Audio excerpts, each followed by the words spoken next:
Doctors gave him 10% odds of surviving the night after his car slammed into a concrete wall at 170 miles per hour. 6 months later, he was back behind the wheel, racing at the exact same track that nearly became his grave. But surviving one impossible crash doesn't make you invincible, and some drivers learn that lesson the hardest way possible. This is the story of 3 NASCAR legends who cheated death and the shocking price each one paid for living through the impossible. But here's the thing about cheating death in NASCAR. Every time you walk away, the price gets higher. Ernie Irvan. Let's start with a story that redefined what it means to survive the impossible in NASCAR. Ernie Irvan wasn't supposed to make it in NASCAR's top series. This California kid started racing karts at 9 years old, working his way up through every level of motorsports the hard way. By 1994, he was one of the sport's rising stars, driving the legendary number 28 Texaco Havoline Ford for Robert Yates Racing. The 1994 season was shaping up to be Irvan's championship year. He was locked in an epic battle with Dale Earnhardt for the points lead, trading wins and top 5 finishes all season long. Going into the August race at Michigan International Speedway, Irvan held a slim points advantage and looked unstoppable. But Michigan had other plans.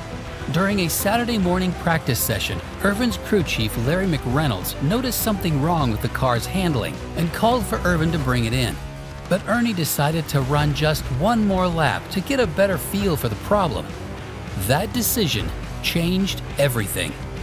On that final lap, Irvan's right rear tire exploded at 170 miles per hour as he exited turn 2. His car instantly became a missile, careening straight into the concrete wall with tremendous force. The impact was so violent that it took several minutes for safety crews to even reach the wreckage. When they finally got to Irvan, he wasn't breathing properly. A trauma doctor on the scene performed an emergency tracheotomy right there on the track to save his life. Irvan was airlifted to St. Joseph's Hospital in Ann Arbor, where doctors delivered the devastating news to his family. He had suffered a basilar skull fracture and massive lung injuries. They gave him just a 10% chance of surviving the night. But Ernie Irvan was tougher than anyone realized. For 2 days, he clung to life on a ventilator, while his family, fans, and the entire NASCAR community held their breath. Slowly, impossibly, he began to improve. By September, he was off the ventilator. A few weeks later, he was transferred to a rehabilitation center in Charlotte. The moment that shocked the racing world came at Charlotte Motor Speedway, before the Mellow Yellow 500, when Irvan appeared before the crowd to thank the fans for their support. People were crying in the stands. This man was supposed to be dead, and here he was, walking and talking. But that was just the beginning of the miracle. But sometimes cheating death in NASCAR isn't about one massive crash. Sometimes it's about surviving multiple attempts by fate to take you out. Ryan Newman. Ryan Newman earned the nickname Rocket Man for his incredible speed in qualifying, but he could have just as easily been called the Cat for his ability to walk away from crashes that should have ended his career, or worse.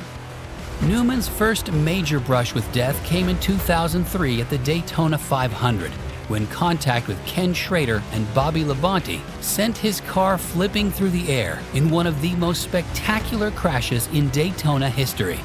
Somehow, Newman climbed out uninjured.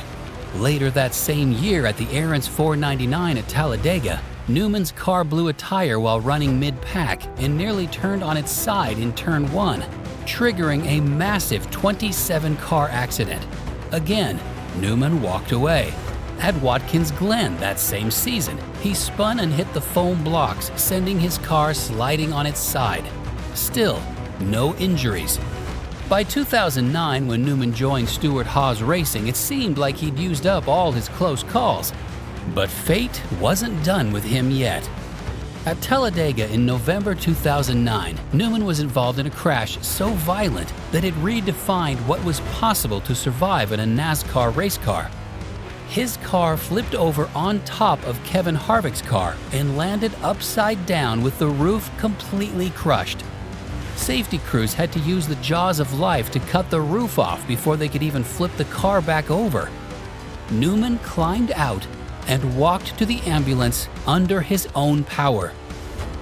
But the closest call of all came at the 2020 Daytona 500 in what many consider the most frightening crash in modern NASCAR history. Leading on the final lap, with a checkered flag in sight, Newman was tapped by Ryan Blaney and sent spinning across the track.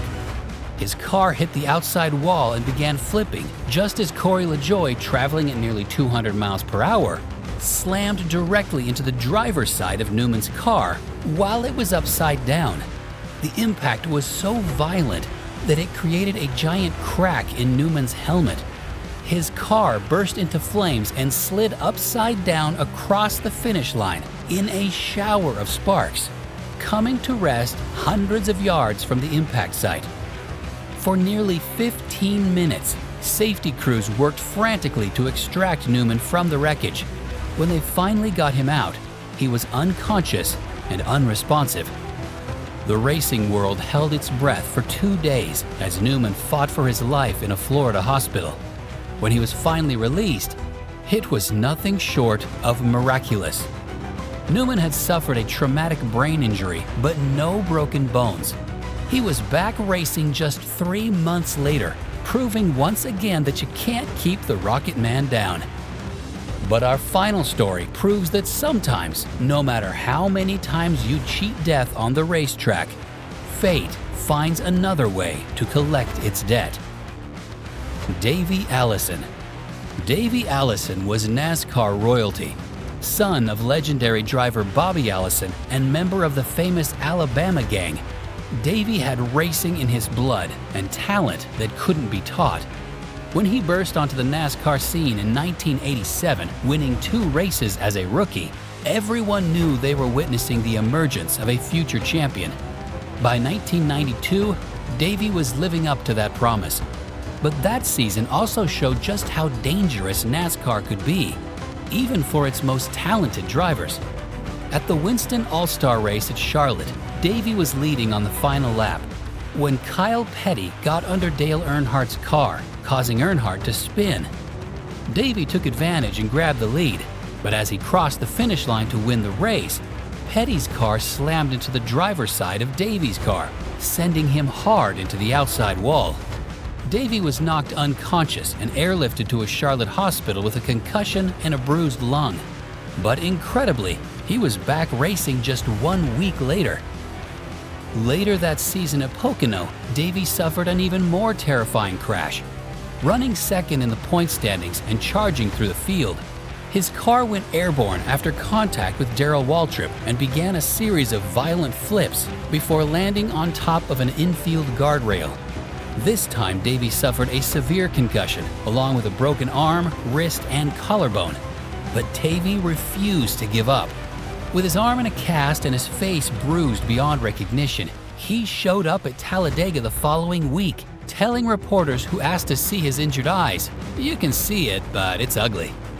Though relief drivers helped him through several races, Davey came back to finish the season and nearly won the championship, falling just short in one of the closest title battles in NASCAR history. The 1993 season saw Davey continuing to compete at the highest level, proving that his crashes hadn't diminished his talent or his courage. He won at Richmond and was running a solid 6th in the point standings by mid-July. But on July 12, 1993, Davey Allison's luck finally ran out, and it had nothing to do with racing. Davey had recently purchased a Hughes 369 HS helicopter and was still learning to fly it.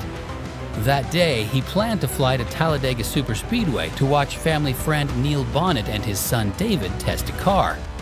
Racing legend Red Farmer was riding along as a passenger. As Davey attempted to land the helicopter in a fenced area of the track infield, something went wrong. The helicopter nosed up suddenly, then crashed hard into the ground. Red Farmer survived with serious injuries, but Davey Allison never regained consciousness. He died the next morning at Caraway Methodist Medical Center in Birmingham, Alabama, from a critical head injury.